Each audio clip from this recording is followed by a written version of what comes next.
C'est l'heure du petit déjeuner à la permanence du Secours catholique de Strasbourg. Pour beaucoup de personnes présentes, ce sera le seul repas de la journée. Des tartines et du café chaud, c'est aussi un peu de réconfort lorsque l'on vit dans la précarité, comme Eugène. J'ai une petite pièce qui est un peu un grenier, donc et là j'ai plus de café.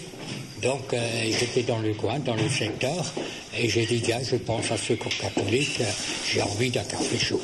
Pour le moment, je ne travaille pas. Déjà mon âge, c'est un peu délicat, hein, à 59 ans, et plus des problèmes de santé. Donc le problème, c'est que j'avais travaillé à l'époque dans les travaux publics. Je voudrais encore travailler, mais je n'ai même pas le droit, parce que au niveau du médecin. Donc, je suis obligé de vivre avec le minimal de RSA. Voilà. En 10 ans, le Secours catholique a doublé son aide alimentaire dans la région. C'est le premier domaine d'intervention de l'association et plus de 10 000 foyers en ont bénéficié l'année dernière. Dans cette pièce, on distribue des colis de première nécessité, des denrées fournies en grande partie par la Banque alimentaire. Malheureusement, nous arrivons en fin d'année et la Banque alimentaire se trouve un petit peu maintenant en rupture pour certains produits et nous sommes obligés de ce fait-là d'augmenter les commandes que nous passons aux hypermarchés.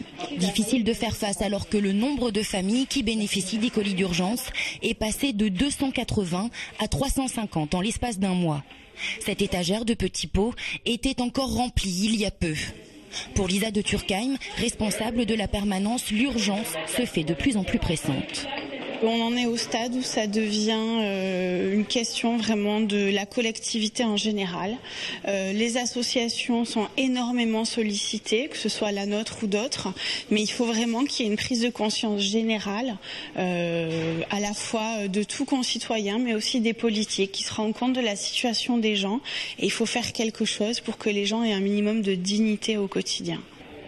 Alimentation, bien sûr, mais aussi vêtements et couvertures. Pour continuer d'aider les bénéficiaires, le réseau Secours catholique lance une campagne de dons les 17 et 18 novembre prochains.